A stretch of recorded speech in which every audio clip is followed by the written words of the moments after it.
So what if building wealth wasn't about budgeting harder or working more hours? What if it was actually about following a simple process that actually gives you control over your money without sacrificing your lifestyle? This is actually the roadmap that I really wish that I had had earlier in my own journey.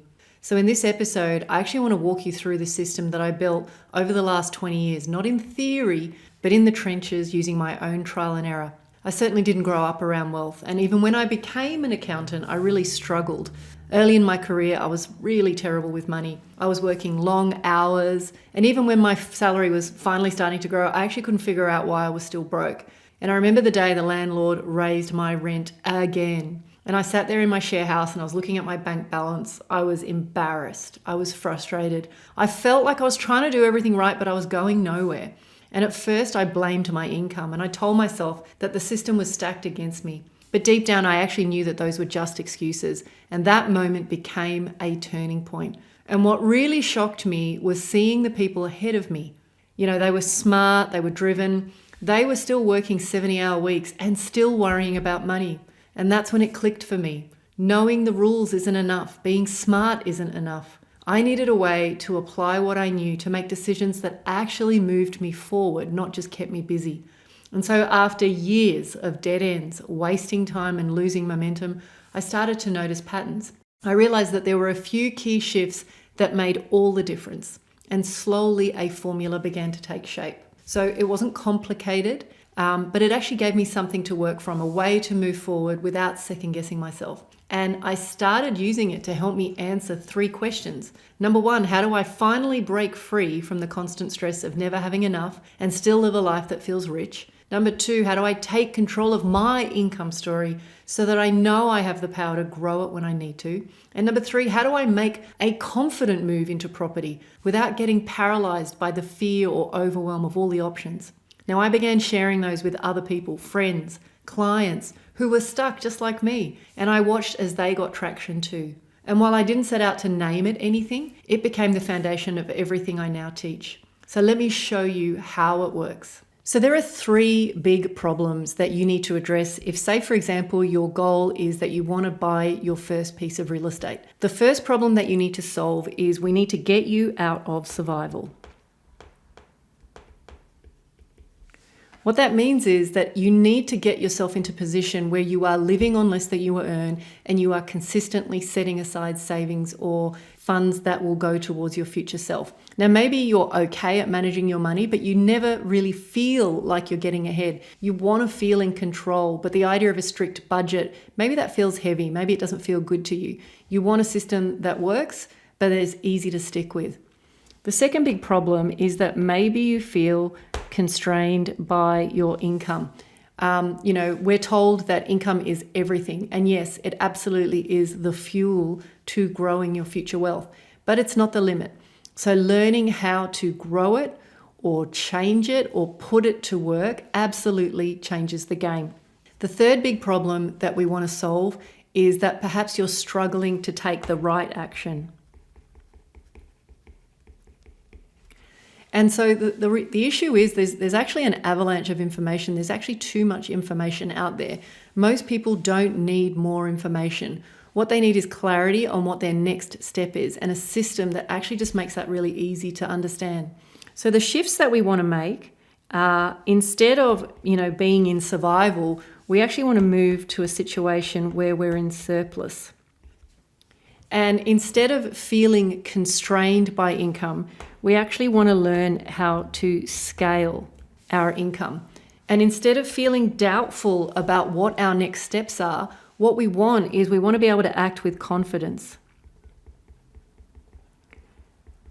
about buying our first piece of real estate and every other investment decision we make.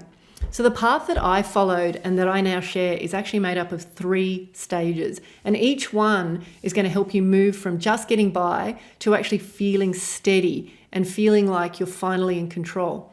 So there are 9 steps, but don't worry, it's not a checklist. It's more like a rhythm that you come back to again and again. So I want to walk you through it, and it is the big picture roadmap. And in future videos, what I'll do is I'll actually go deeper into each part so that you can actually understand how to apply it in your life. But for now, just get a feel for how these pieces fit together. So in the first phase down here, I call this learn. As I said before, there's a lot of information out there, but there's only a few things that you need to know. So I call that learn. So the first thing that you want to learn is you want to learn how to audit your living expenses.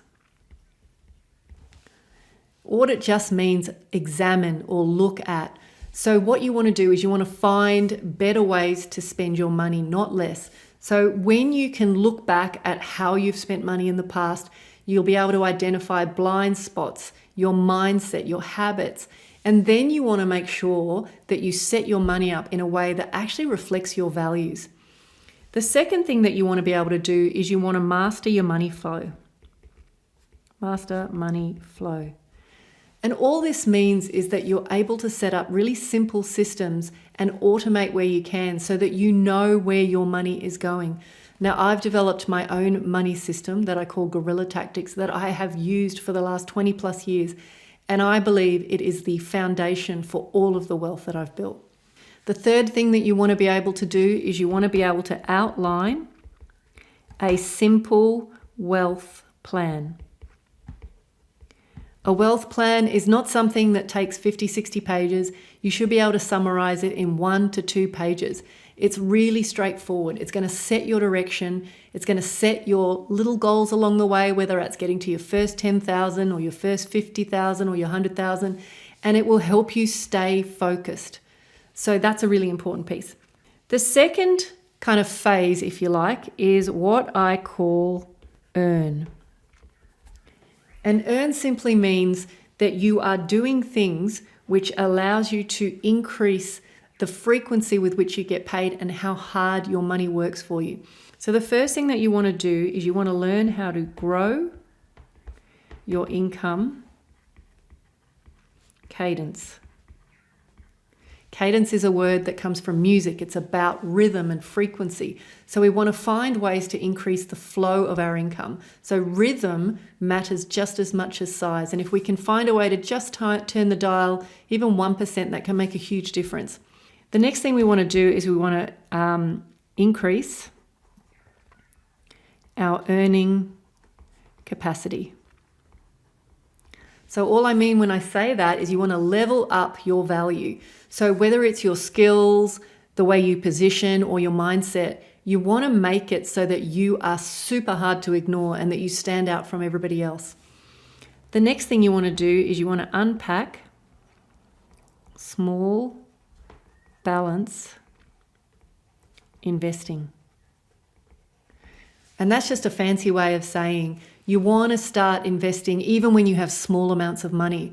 So if you can use your surplus early to start building confidence and habits, not just returns, again, you will set yourself up for huge, if not millions of dollars down the track. The third phase that we want to think about is what I call buy. So this is really about preparing to get onto the runway to buy your first piece of real estate. There is way too much information out there. There's only certain things that you need to know about the real estate market. So the first thing that we want to do is we want to install property fundamentals. So this is all about how do you assess deals that suit you? How do you find properties? What information do you need to know so that you have just the smallest amount of information in order to make the right decisions, cut through the noise? The next thing you want to do is you want to learn how to craft your investing rules. Now, if you get this piece right, you will set yourself up for the rest of your life. Deciding ahead of time what your rules are for what you buy or what you're investing will separate you from 99% of other people. And figuring out what your non-negotiables are is what will keep you safe. The final piece is use leverage effectively. And this is really easy. So debt can be a noose around your neck, or it can be a very powerful tool when used wisely. So we want to make sure that we understand it and that we understand the nuance of what is healthy and unhealthy when it comes to debt, and above all else, how to manage our debt. So what you don't need is you don't actually need a strict budget. You don't need to come from family money, and you don't need to be a genius. You just need a repeatable process that gives you traction. So I just want to leave you with a closing thought. I didn't design this overnight. It took me over 20 years, but I built it while working full time, testing this, chucking out what didn't work and keeping what did. And once I had the foundation, everything else became easier. It gave me momentum and I could just rinse and repeat. So this system has literally changed my life, and it's changed the lives of hundreds of others. So if you want to build wealth in a way that actually fits your life, this is where to start. In the next episode, I want to show you why knowledge alone doesn't make you wealthy and the underrated skill that does. Or if you actually want to get started now, join my weekly newsletter, The Wealth Game. There's no fluff, just real stuff that works.